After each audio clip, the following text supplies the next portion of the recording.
I think it's fair to say that the number one struggle in our society today is mental and emotional health struggle, right? Spiritual struggle. It's a deep internal battle that we deal with on a daily basis. And as that battle becomes more intense, it comes to the forefront of our minds and it becomes abundantly clear that we need more peace in our lives. Aside from our income goals and, fitness goals and all those other things that we have in our lives, the only way we really achieve those things and actually enjoy those things when we achieve them, right? The wealth that we gain from having more money and having six-pack abs, all of that type of stuff.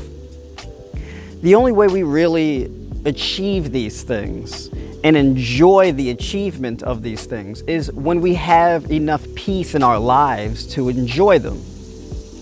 So that compels me to have a very important topic of discussion here, which is the top 3 ways to start creating more peace in your life, starting today.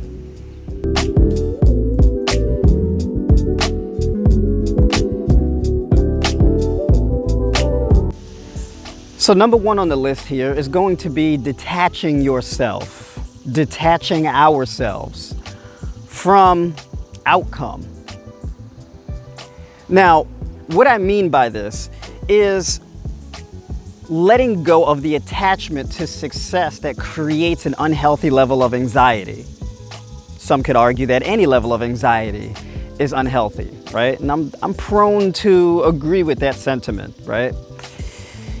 Anxiety, just to be clear, is an emotional, mental, and spiritual affliction where we live in the future.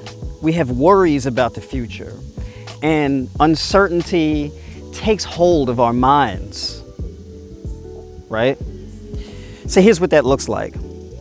Let's say you wake up late for work. Oh no, I'm going to be late to work. I'm going to get fired. I'm going to be written up. I'm not going to be able to get another job. I'm going to fall behind on my bills.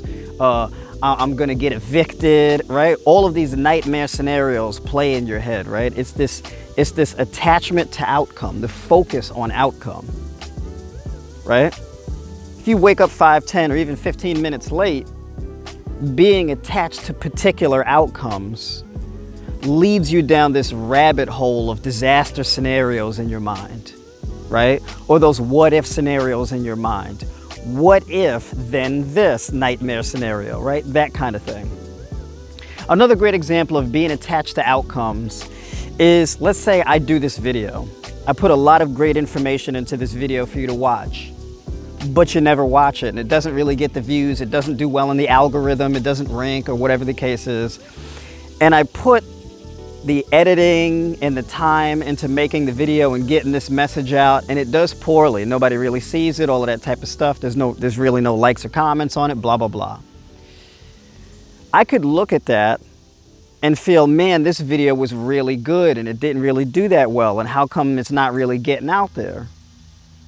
If I was attached to the outcome that the video was going to do well and then it didn't do well, that would kill my motivation to continue doing these videos, right?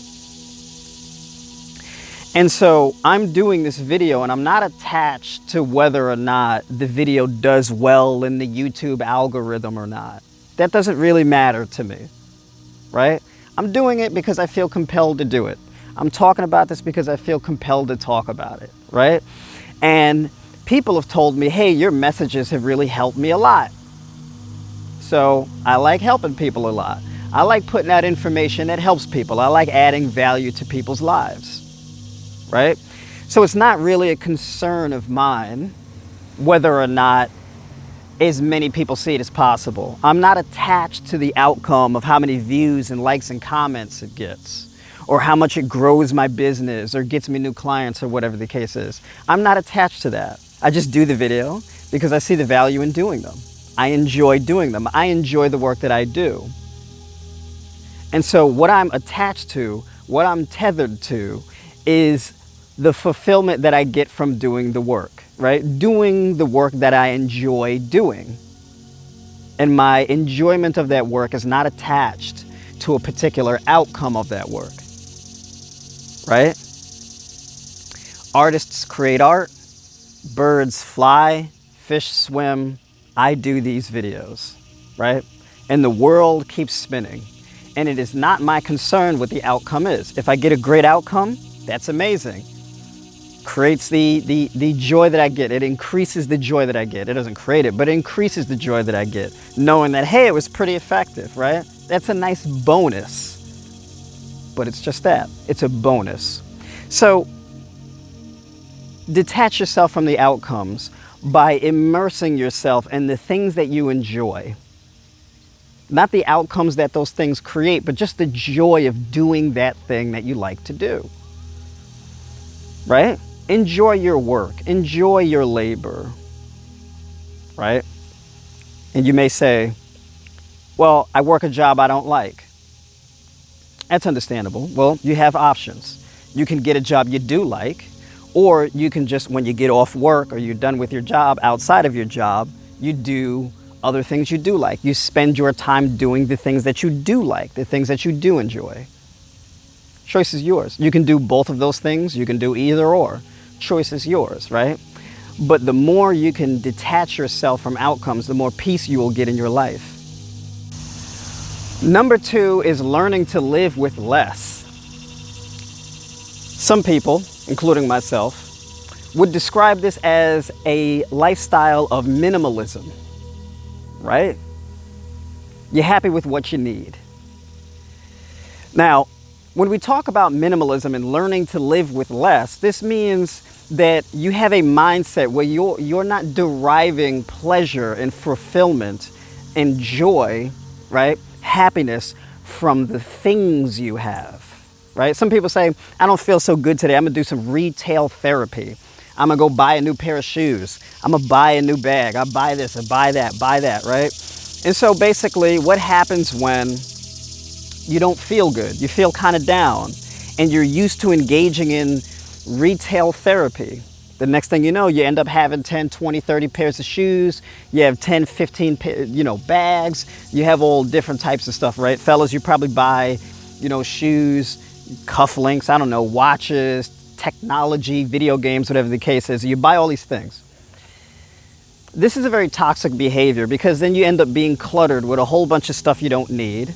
And then you still end up engaging with these low vibrations that you feel anyway, right? Because the things don't fill that void. They're just distractions that take you away from the real internal work that you need to do in order to fill that void, whatever that void may be, right? You can't fill an emotional and spiritual void with things. You can't derive fulfillment from things. That's an internal process. That's a spiritual and emotional process, right? So learning to live with less allows you to find joy in experience, right? It allows you to experience joy and fulfillment from the experience of, for example, gratitude, your connection to nature, the people in your life who you love, right? The things you learn, all that type of stuff. Things that people really can't take from you. Like when I learn things, me gaining knowledge is a thing that I derive enjoyment from, fulfillment from, right? Once I've learned something, that's it, I have it. You can't take it from me, right? It's mine, I own it. When I take nature walks, I take walks out in nature and I'm around all this green. I like green. And so I don't buy green things. I just walk out in an environment where there's just a lot of green plant life, trees, and etc., right? I get joy from that, right? I get joy from eating a beautiful big bowl of colorful fruit, right? The grapes and the grapefruit and the kiwis and the apples and the bananas and the berries, all that stuff, right? Those orange carrots and cucumber and watermelon, all those different types of stuff, right? Mango, etc. That stuff brings me joy. Sitting next to the missus, right? Watching a TV show or not watching anything at all. The two of us sitting together, meditating, enjoying nice weather, right?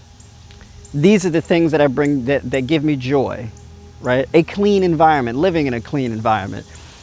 Clean sheets, the smell of clean sheets, going to bed and clean. I mean, the list goes on. These aren't like very expensive lavish things. They're very simple, right? But learning to live with less means that you don't have to spend so much time working your ass off to build the capital and have the money to go and hoard a whole bunch of stuff, right? Like buying new outfits and new phones and new video games and bigger TVs and all this type of stuff, right? A new car or multiple cars, motorcycles, whatever the case you want to spend your money on, right? And so basically, you lose the consumer mindset, because the consumer mindset it prioritizes consuming, hoarding. I need more, and there's never a satisfaction. You always got to have the newest and latest thing that's put out in the market, right? And you get trapped in this rat race because of that. And in order to escape that rat race and cultivate a higher level of spirituality and emotional stability, right? And cultivate a high vibrational being and a high vibrational life, right? Set aside all distractions, right? Pivot away from all of the distractions that you've incurred due to the consumer mindset, and adopt a state of minimalism, a state of stillness. Sit down, meditate, think, cultivate appreciation, gratitude, right? Belief in better things, belief in peace. Focus on peace. What does peace mean to you, right? What truly brings you joy and peace and all of that? Who are you? What really afflicts you in your life? What do you need to do to set yourself free? Minimalism is a great example of a vehicle on the way to freedom, which breeds a higher level of peace. Last but not least, number 3, which is prioritizing your health. Now, this is what I'm all about, right? Vegan fitness and self-development, right? So we're talking about prioritizing your health through your diet, which of course I always advocate for a whole food, plant-based diet, right? We're talking about prioritizing your health through fitness, working out, right? Getting the blood flow pumping, working the muscles up, right? Getting those muscles strong, right? Training your nervous system, engaging in the resistance training that strengthens your bones, all of that type of stuff, and being in an environment that's conducive to that, right? Doing those things while being in an environment that's conducive to your overall wellness, right? Being exposed to these beautiful greens. So starting with that whole food, plant-based diet, right? We got to talk about what we call the second brain, right? Which is your gut. Your gut is always referred to as the second brain because of the link between your head brain and your gut brain. There is a long nerve that goes straight from your brain and down your spine, right into your gut, right? Called the vagus nerve.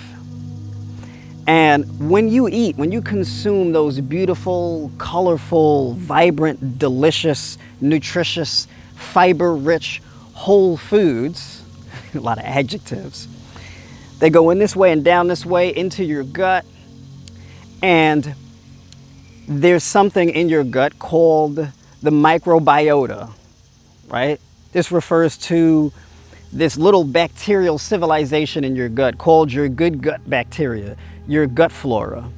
And they consume this fiber and they convert this fiber into things that optimize your health. One of those examples would be something like short chain fatty acids, where the fiber gets fermented, creating these short chain fatty acids that speed up fat metabolism, for example, right? And of course, when we have less body fat and less fat wrapping around our organs, this improves our mental health up here. Now, aside from that, you have some of these good gut flora that also do other things, like they release chemicals that reduce inflammation and battle bad bacteria and free radicals, right, that attack your cells and break down your cells and age you, right? So that good gut bacteria, it pays you back. It releases hormones into your body, right? Balances and raises and increases your testosterone, right? Balances out your estrogen levels, your adrenal function, right? Producing serotonin, which plays a key role in your brain function and your overall happiness. In order to feel happiness and feel peace, this requires serotonin, right? A lot of this serotonin is produced in your gut through your good gut bacteria. You put that food, it goes down, and up comes the nutrients that increases your mental health. Mental health, of course, it's due to environment, right? And the stimulus that you expose to from the outside, right? But also, it's predicated on what you eat,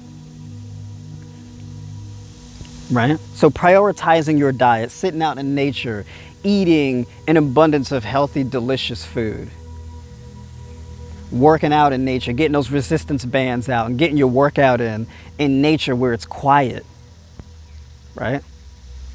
Find yourself a beautiful place and get to work.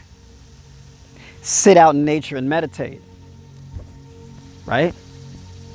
Think about what you think about. Get a grasp on your thoughts, right? Practice stillness. Practice gratitude, appreciation for all of the opportunity that you have to live a fulfilling lifestyle, to learn, to become a better person, right? To experience a lifestyle of a higher vibration. Sleeping better rather than going to bed at 1, 2, 3 o'clock in the morning, right? Scrolling through social media or whatever, binge watching TV shows that create and stir up anxiety and depression in you, right? Or in my case, listening to political commentary that informs you of all the ills of the world and how civilization is collapsing. Our politicians are failing us on purpose on behalf of corporate greed and all that, right? Lockdowns, etc. Go to bed at a decent time, clear your mind, wind yourself down, right? Practice what we call self-care, self-love, right? And through practicing that, that's how we prioritize our health, which in turn gives us peace.